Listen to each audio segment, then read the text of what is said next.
Terran player for O Gaming Academy. And before I get started on this video, I know this isn't going to be the TVT Bio vs Mech map. I know I said that that was going to be my next video, but to be frank, I haven't been playing any Bio vs Mech TVTs. Everybody in TVT right now seems to be going Marine Tank. But so what I'm going to do is I'm going to kind of sidebar that video, and when I get a good video to do one on, I'll do the Bio vs Mech game instead of just waiting for for a game like that to eventually do a video about. So for now, we're just going to keep making videos about different Terran-based subjects, and then when that video comes up, then it'll be out. So this video is going to be about the new map releases for Season 5, I think it is, of Heart of the Swarm. The maps are relatively different. They all have a lot of things in common that we'll kind of touch on, and they're all a little bit different from anything that we've really seen in Wings of Liberty or in the past couple of years. So first map we're gonna do is Frost, then Yawns and Polar Night. Hopefully I won't leave the game. So when I look at a map, the first thing I look at is what's close to me. I look at my main, I look at my natural, and where my third is going to be. First thing that strikes me is that the main is relatively large. There's a lot of surface area that we can really get blunk up on. We can get blunk up here, here, and here. So blink all-ins are definitely a possibility on this map, but if we just kind of fall back to like this area, like set up a defensive line here and a little bit like here, then we should be relatively safe against a blink all-in. So building your structures in these general areas is a good thing. Next thing is that and I've kind of experienced this a little bit on ladder. The natural is very hard to wall off. It takes, if you want to make just a depot wall, it takes 5 depots to wall this off, no matter how you do it. One thing I've really kind of been experimenting with is like on Cloud Kingdom, what a lot of people would do, and on other Blizzard maps. They would wall off from this little ledge right here on the ramp directly to the CC.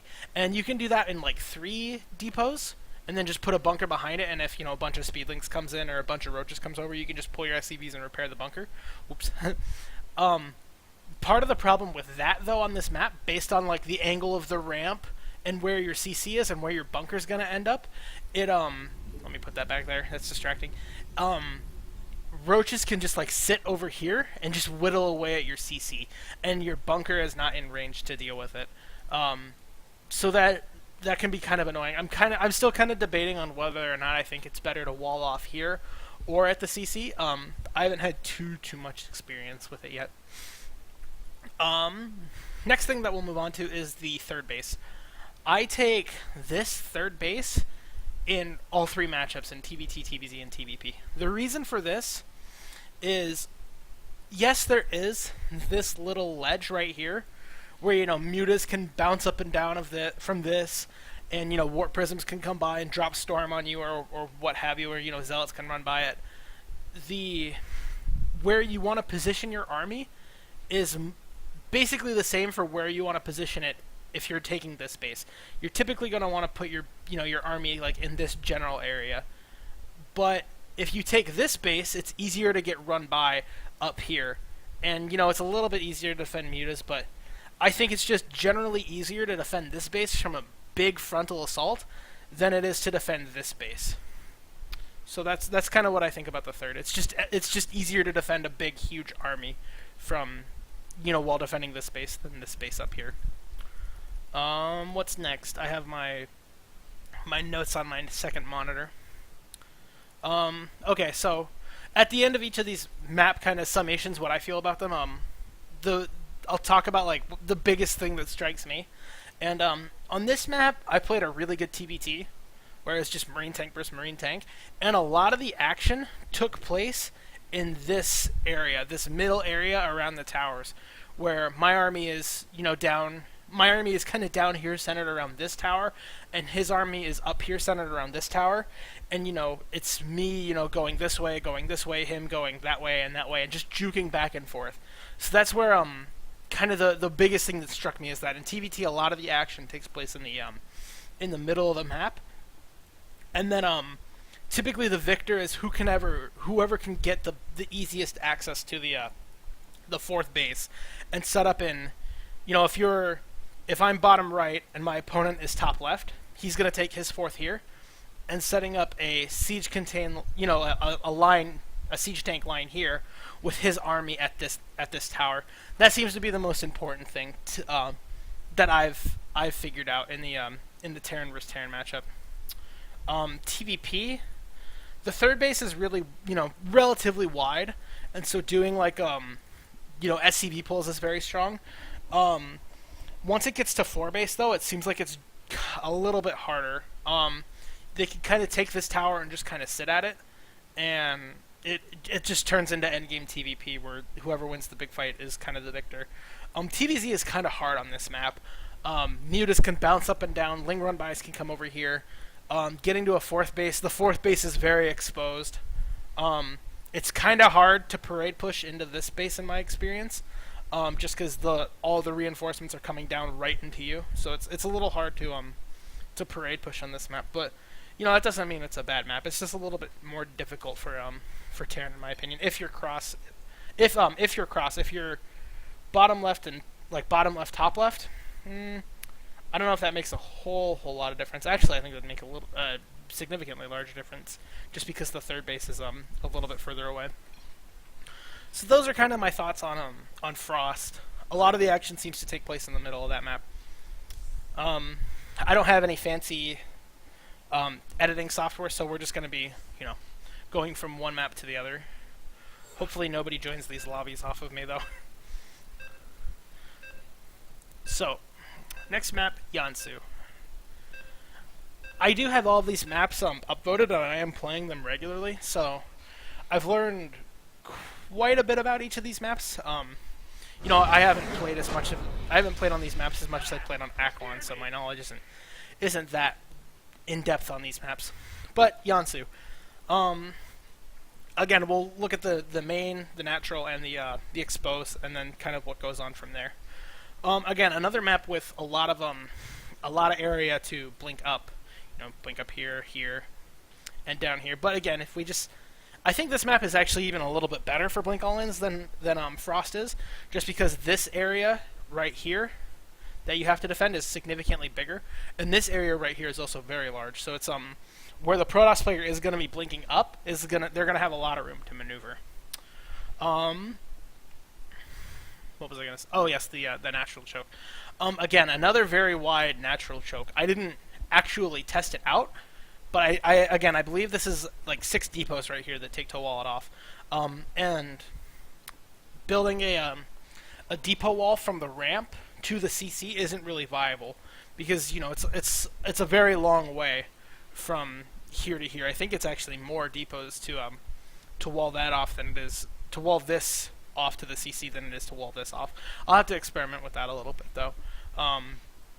But again, if you're going to be defending the CC with the bunker, your wall is going to be exposed. So it's just an awkward position to try and defend.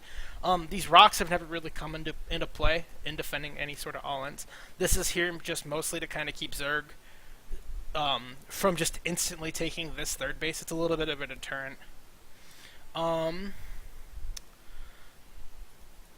One thing that struck me in my TVZs that I played in this match, when players were going Ling Muta Baneling, if I'm top right, doing parade pushes down to this third, most Zerg players take this third base. It's extremely easy to parade push to this base if you rally up here. If you rally down onto the low ground, you are going to get caught by his reinforcements coming from his main, coming down from this ramp right here, and you're just not going to have a very good time. Whereas if you rally to up here, you'll have this, you'll have your reinforcements to fall back onto the high ground. And if he's trying to defend in this general area, and then you back up to the ramp, he's not going to be sure how many units you have up here, and he's going to be very tentative to come clean you up. I was looking at my Frost notes there for a second. Okay. The main points of contention in the games that I've played on this map have been either here, like in this general area around the towers, or here, you know, just around the towers. You know, there's high ground here. Obviously, tower control is very important. It also, if you park your army here, it gives you very easy access to your third, very easy access to the fourth. Terran players take this base as their third, though, and this base as their fourth. I was thinking from a Zerg perspective. I do take this this high ground expansion as my as the third base. You can break down these collapsible rocks, and then there's only one real attack path into your third. There is this little area right here, but you can wall this off, and you know, as long as you have tower control, you can see any sort of run by coming. So again, the biggest thing that struck me on this map is that and again, I've only played 10 games on each of these maps, I think. Roach Hydra on this map is very, very strong. It's very hard to, again, with this high ground, sitting your army on top of this high ground with Roach Hydra is really hard to push into to get to this base. So, and also the other big thing is that pushing from Zerg's fourth base, right, if Zerg is bottom left, pushing from Zerg's fourth base right here to Terran's third base right here is extremely short, like steps of war short. From this ramp to this ramp is like a 5-second walk for Speed Roach, Speed Hydra. So it's doing like 2-2 timings are all that much stronger, and it's in a relatively straight line, so it's fairly easy for them to just run back away. The islands I've never really played a long enough game on either of these maps for the islands to really come into use, so I can't really comment on those too heavily. Obviously, a map with islands is good for Terran, unless he has mutas. Then you're kind of, you know, you're gonna send a CC up here, and it's just gonna get killed instantly by the mutas. So that's all for Yawns. And the last map is Polar Night. Okay. Polar Night. This is, in my opinion, this is the weirdest map out of all of them. And again, I'll explain why I think that. We don't want to add anybody. We just want to start the game. Okay.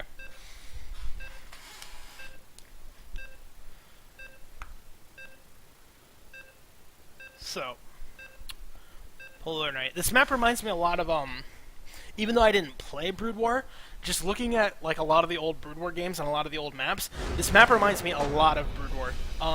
So again, we'll talk about the main and the natural, and then move on. Not quite as good of a map for blink all-ins. I think there's a little spot right here that you can blink all-in, or that you can blink up. You can blink up right here, but you know, you set up your defensive line right here, and you're going to completely cut all that off. You can come up here, but not a particularly good spot. The weirdest looking natural of them all. The ramp is as far away from this, is the farthest away from the CC.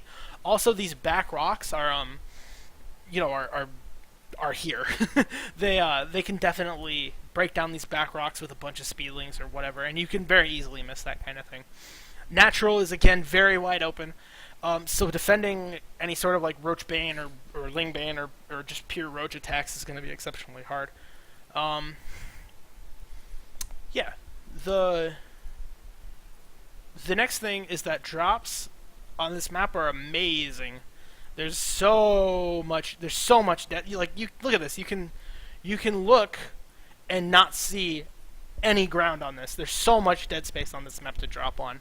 That was, you know, definitely one of the outstanding features of it.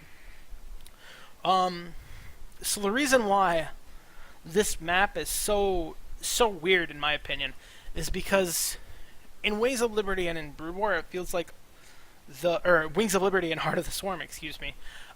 Everything has seemed to be in map design about defending and having the next obvious map expansion path, and just generally being able to kind of turtle up.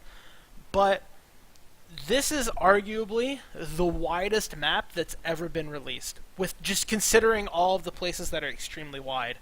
It's very wide here. It's very wide here. It's extremely wide over here with this area and this area over here. There's a little bit of a choke point here, but once you get through it, it's very wide getting to this point. It's wide over here. It's wide up here and up here. It's wide over here. It's wide everywhere. And so, because of that, I don't think you'll ever see very much mech on this map. It's just too wide. This base is too far away from the natural to really do anything about it. and it's in a low ground. So it's so much more different from like Daybreak, where the widest spot on that map was around that middle expansion, and that was pretty much it. It's just so wide everywhere and so easy to get just really big concaves on, and thusly being it's very difficult to defend a lot of your exterior expansions. I do think that this base right here is in all three matchups, is the go-to third expand. You can just rally your units up to here, and you're on a high ground defending it, and he's not really going to want to come over and attack into you. Also, in TVZ, if you take this as your third, it's a really short rally distance to what I think should be their third. They can take this one, but I haven't really seen a whole lot of Zergs taking this expand. The back rock expand, I haven't played any like super horribly long games on this map, so I've never really gotten to see this map be taken. I guess you could try and take this as your third, but it's just kind of in a weird spot, and with having a destructible rock here and a destructible rock here, it's just kind of, it takes a long time. It takes much longer to get it than you want. So the biggest thing that struck me about this map again was in TVT, if you do like some sort of expand based play into like a 5 racks with stim, like 1-1 tanks and medevacs, and you do a push, like if you're on the top half of the map, if you just come like through here, down here, and siege up right here, and he's not ready for it, you've pretty much put yourself at a massive advantage, because it's really hard to try and get tanks to defend this area. It's just very choky behind the mineral line. Also, you can start to slow push over to here and start elevatoring stuff into his main base, and it's just terribly annoying to try and deal with. I think that's all that I really have to say about the new maps. Like I said, they're not bad, they're just different. I don't really like blaming the maps for like, oh well, the game's harder because of the maps, even though it is in a lot of cases true. I don't really like blaming that. So I definitely think they're all playable, but they're definitely a little bit weirder than what we're used to. So I think that's all I have to say about this topic. Thank you all for watching. If you want to follow me, you can follow me on Twitter at HeASC2, on Twitch TV at twitch.tv/HeASC2, and you can subscribe to my YouTube channel. So thank you all for watching, and I will see you guys next time.